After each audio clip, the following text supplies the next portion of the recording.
Here's how to check if your router supports tri-band or dual band.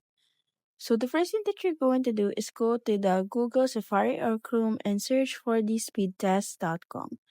Usually, if you use speedtest, you will see there if the modem that you have is tri-band or a dual band.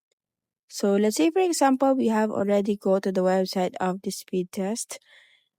You can download or install the speedtest to your phone if you want to.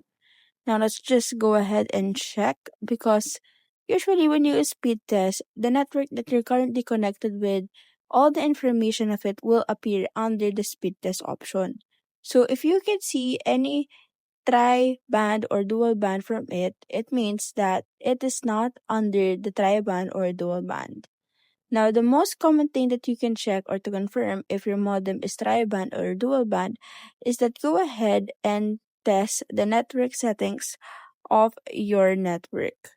So, if you press on the go options and it will appear that there is only one connection and speed, this only means that you are just on a singular band, not tri-band or dual band. And that is how you check if your modem is tri-band or dual band.